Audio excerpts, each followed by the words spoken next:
Deus, louvado por essa oportunidade que nos é concedida de nós estarmos juntos. Se os irmãos quiserem se assentar, sintam-se à vontade para assentar-se. Antes de qualquer outra consideração, eu quero registrar ao Senhor os meus agradecimentos por estar aqui com vocês, pelo convite, pela oportunidade de servi-los. É muito bom poder estar aqui com vocês, conhecendo a cidade, esta bonita igreja. Que os envios continuem abençoando aos irmãos de forma poderosa e especial. Meu agradecimento ao pastor Renan, muito obrigado por ser louvado pela sua vida, a sua antiga esposa, a família, que seja louvado pela vida de casal, continue nos abençoando de forma poderosa e fazendo ainda mais produtivo o trabalho das suas mãos. Nós tivemos a oportunidade de cooperar com o pastor Renan em Abapuã, como bem disse, e nós vimos o que o Senhor fez lá e tenho certeza que o Senhor vai fazer muito mais aqui também para a glória de Deus. Tá? Guarde uma coisa, eu vou dizer isso aqui, esse serviço dá uma glória a Deus, tá? Quando nós temos uma chamada divina, não importa o ambiente que nós estamos. O ambiente é secundário em relação àquilo que o Senhor nos entregou.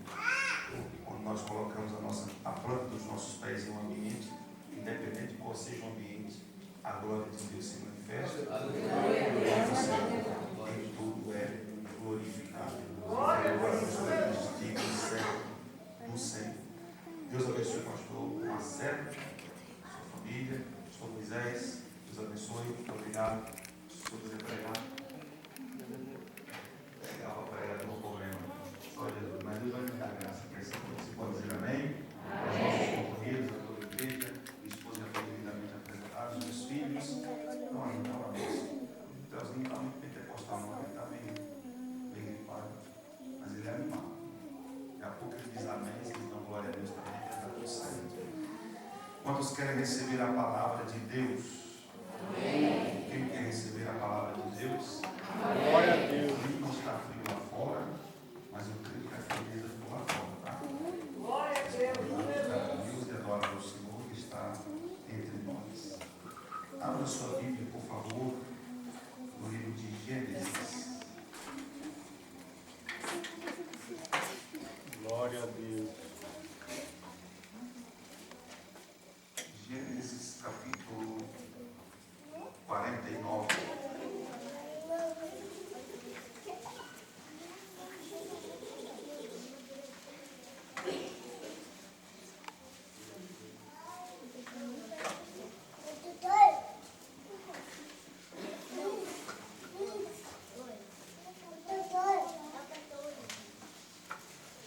Gênesis capítulo de número 49. Vamos ler o único versículo para a nossa reflexão. Gênesis capítulo 49. Vamos ler o único versículo para a nossa reflexão. Este versículo é o versículo de número 20.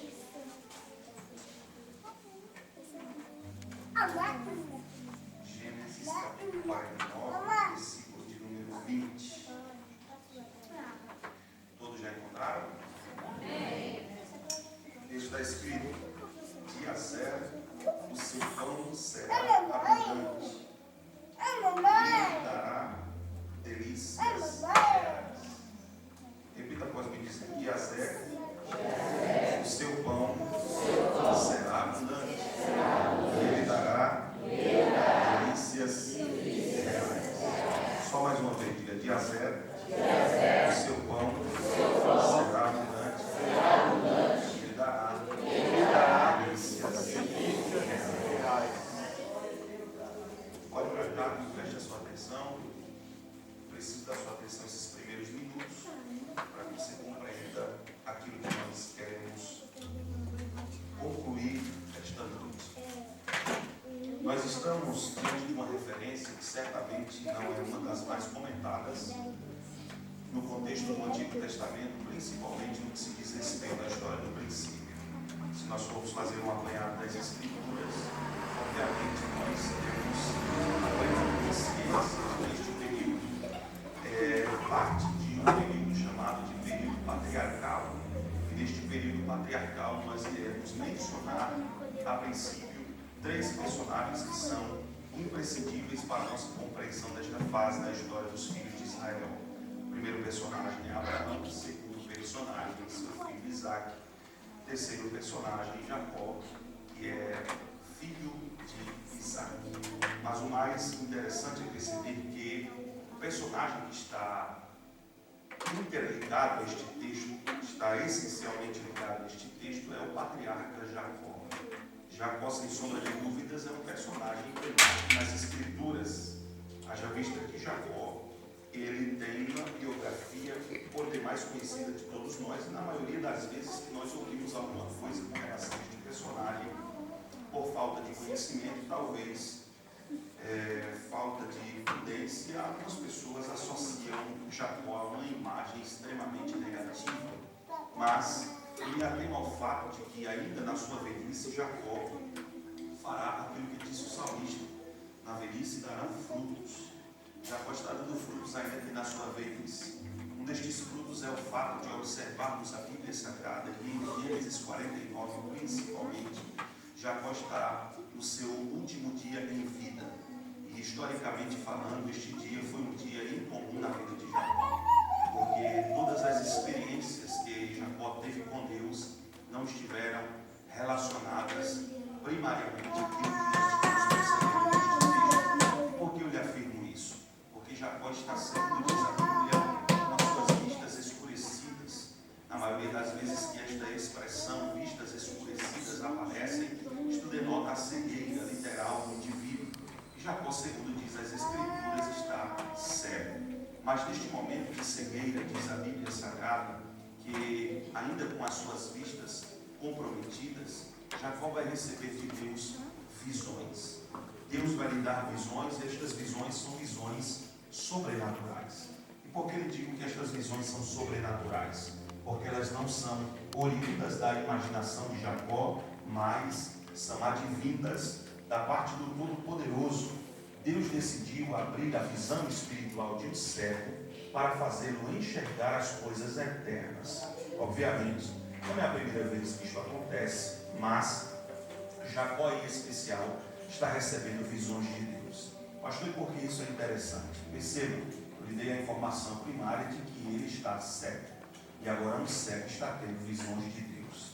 Só que é por demais interessante, porque é impossível nós olharmos para este texto e não fazermos uma distinção entre as vistas e a visão. Existem pessoas que estão com as suas vistas em perfeito estado, mas a sua visão está extremamente comprometida. Já outras pessoas estão com as vistas comprometidas, mas a visão está em perfeito estado. Então, relacionando-se às coisas espirituais, nem sempre nós dependemos das nossas vistas.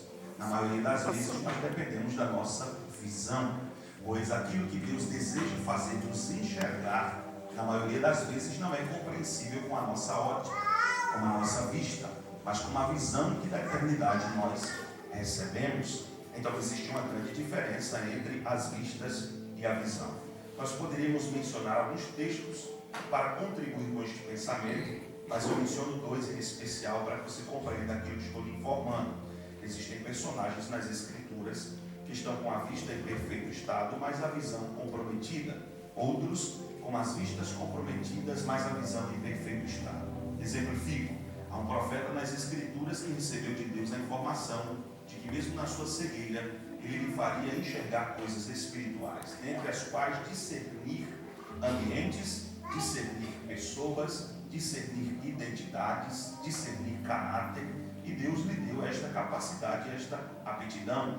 Em dado tempo ele é visitado, questionado, e diz as Escrituras que ao ser visitado por uma mulher, o desejo desta mulher é trazer as novidades daquilo que está acontecendo no ambiente de sua origem, do palácio, e ela é envolvida nesta atmosfera de buscar o profeta, e no profeta é o recurso da vidência, mas ela sabe que o profeta é cego, mas sabendo que ela é oriunda do palácio, alguém lhe deu informação: vista vestes envelhecidas, calças sandálias rotas, mude o estilo do seu cabelo, arranque dos seus olhos a pintura, tire das suas orelhas as argolas, das suas mãos as pulseiras, dos seus pés as correntes, arranque todas as indumentárias que você possui e vá ao profeta Se assim você for, você será facilmente reconhecida, todos sabem quem você é. Mas, se você mudar o seu estilo, o seu jeito, sua face, seu comportamento, a sua postura, certamente você vai ser ignorada e você vai trazer as novidades que nós precisamos.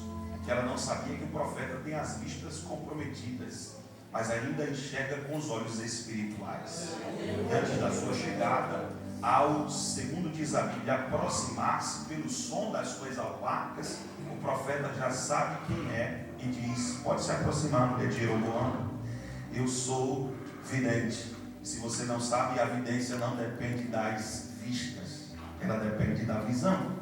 Outro personagem interessante é o moço de Eliseu.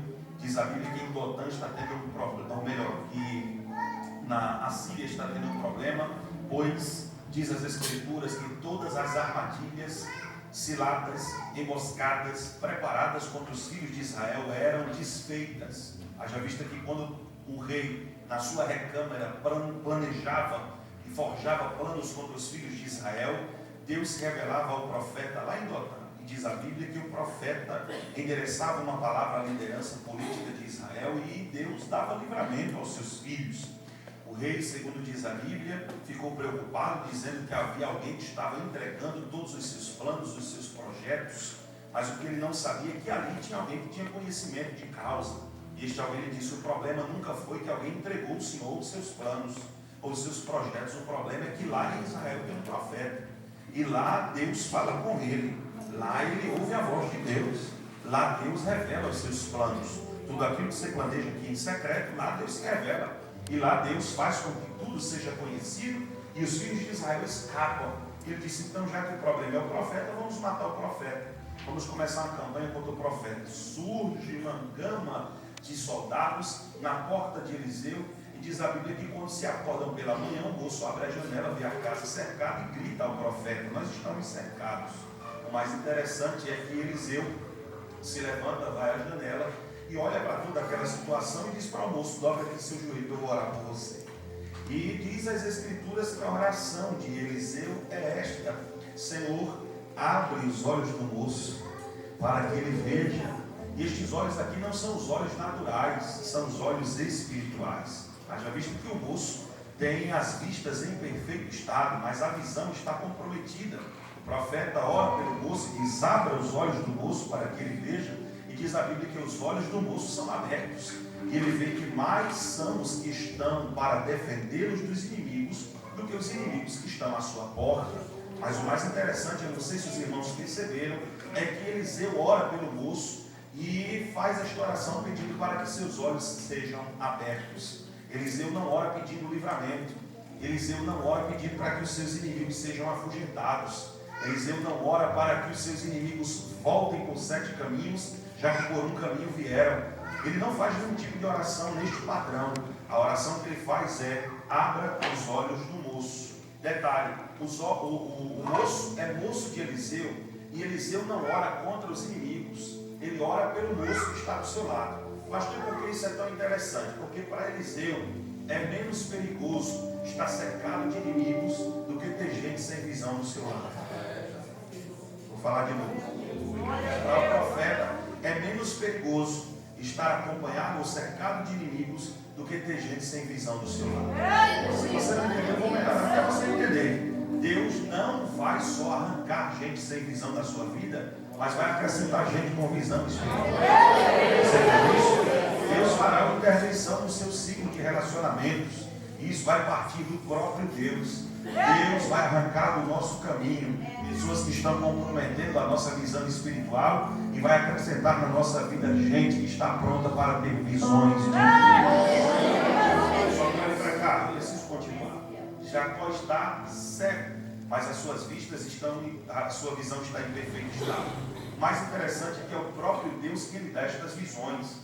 Dr. Moody diz que quando Deus decide lhe dar essas visões, é como se Deus estivesse fazendo de Jacó um profeta, ainda que nos seus dias, para vislumbrar coisas eternas. Mas estas visões que Deus está lhe dando não são com relação ao seu futuro. Haja vista que é o seu último dia com vida. Deus está dando visões sobre o futuro de cada um dos seus filhos. Ele está dando visões sobre o futuro de cada um dos seus filhos. Deus vai abrir os olhos espirituais de Jacó e fará ele enxergar os dias derradeiros, ou os últimos dias de vida de cada um dos seus filhos. Na verdade, Deus está lhe fazendo enxergar o último estado da vida de cada um dos seus filhos. Jacó agora tem uma função, uma tarefa.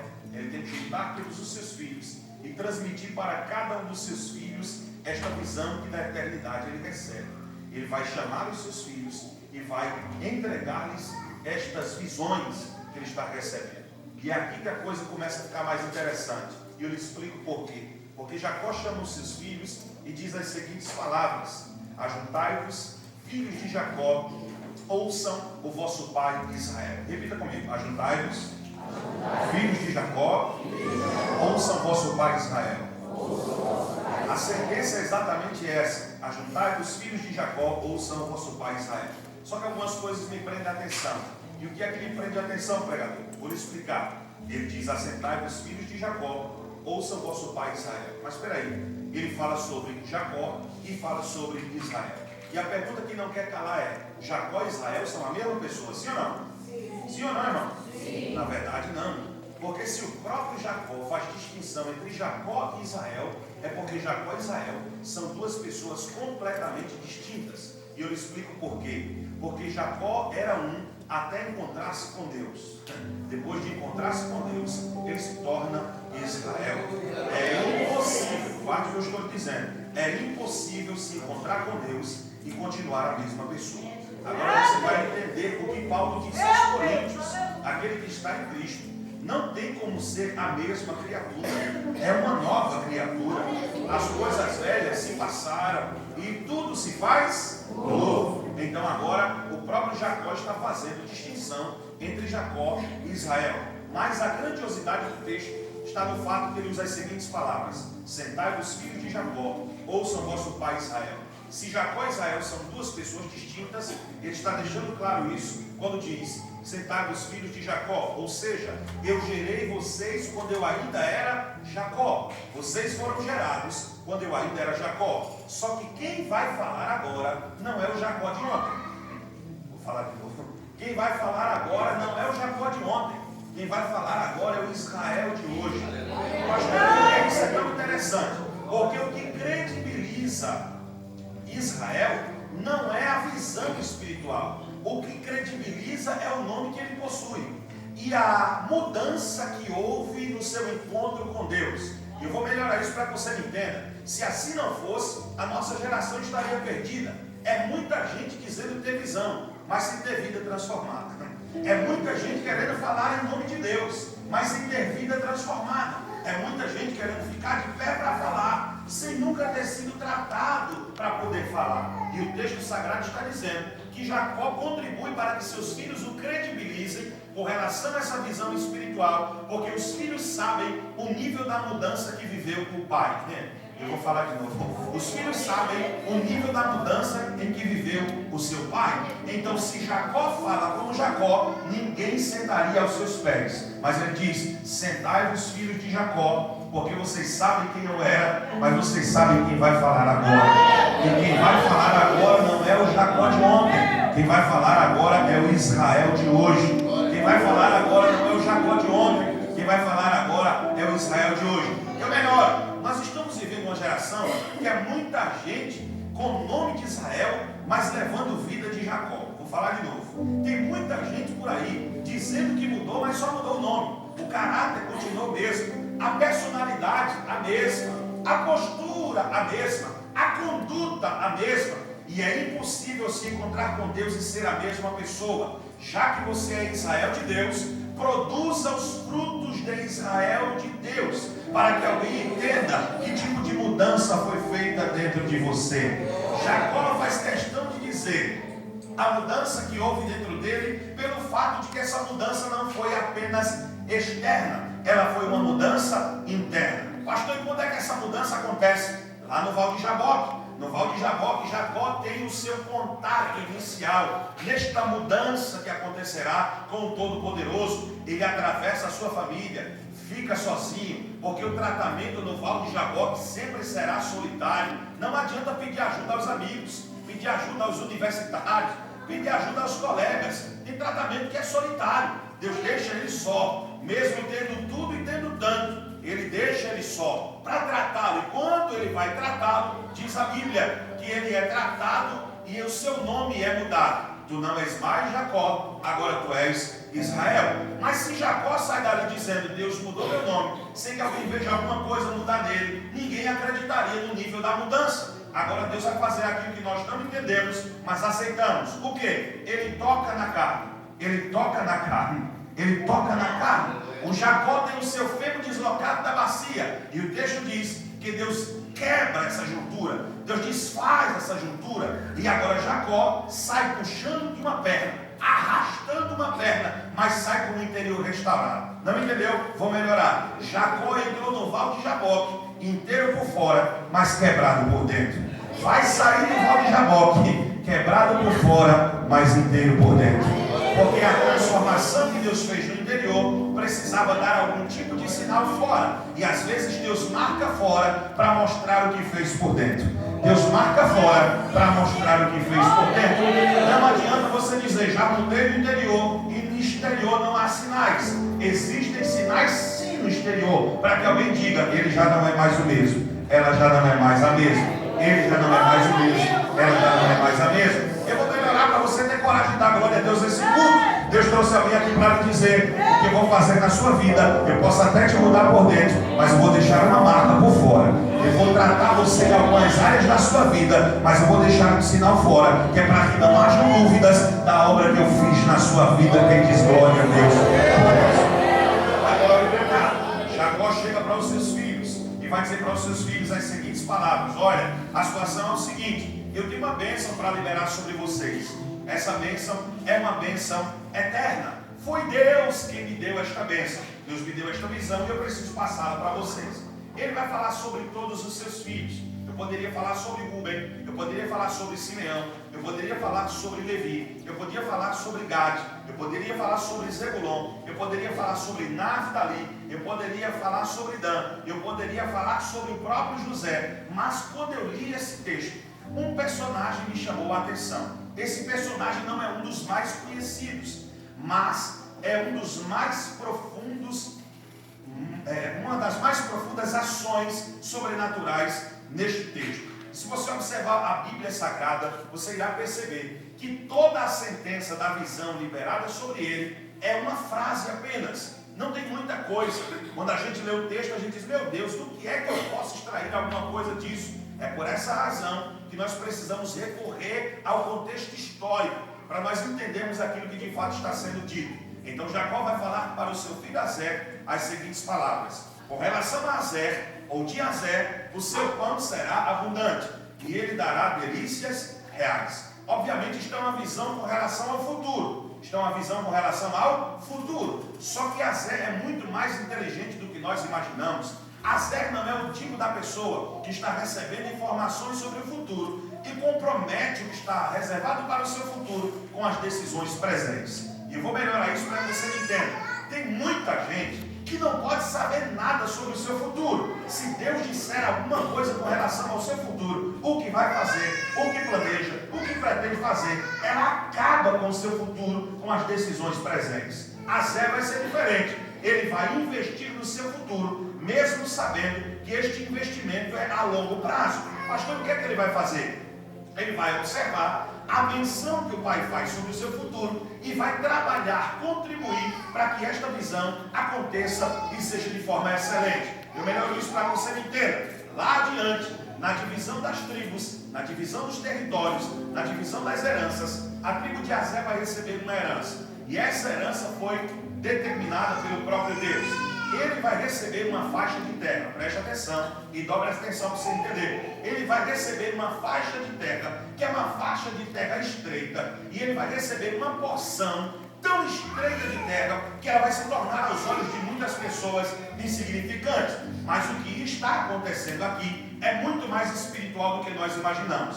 Ele vai receber uma faixa de terra estreita como herança, e diz a história sagrada e a geografia bíblica afirma que nessa faixa estreita de terra havia um vale. Agora perceba, Deus está dizendo para ele que o seu futuro será o futuro de pão abundante e de delícias reais. Mas quando ele recebe a sua herança, quando ele recebe o seu território, ele recebe uma faixa estreita de terra, e no meio da faixa estreita de terra um vale. Sintetizando para você compreender, talvez isso seria antagônico ao que foi profetizado anos atrás. E por quê? Porque disseram que o pão seria abundante e que ele daria delícias reais. Só que quando ele recebe a faixa de terra, ele recebe uma faixa estreita de terra, e no meio do estreito tem um vale. Então ele recebe duas coisas: primeiro, um estreito; segundo, um vale. Se eu tivesse o prazer de conversar com todos que estão aqui e lhe perguntasse que se o céu tivesse uma herança para você e fosse entregar nas suas mãos, e quando a escritura do território chegasse,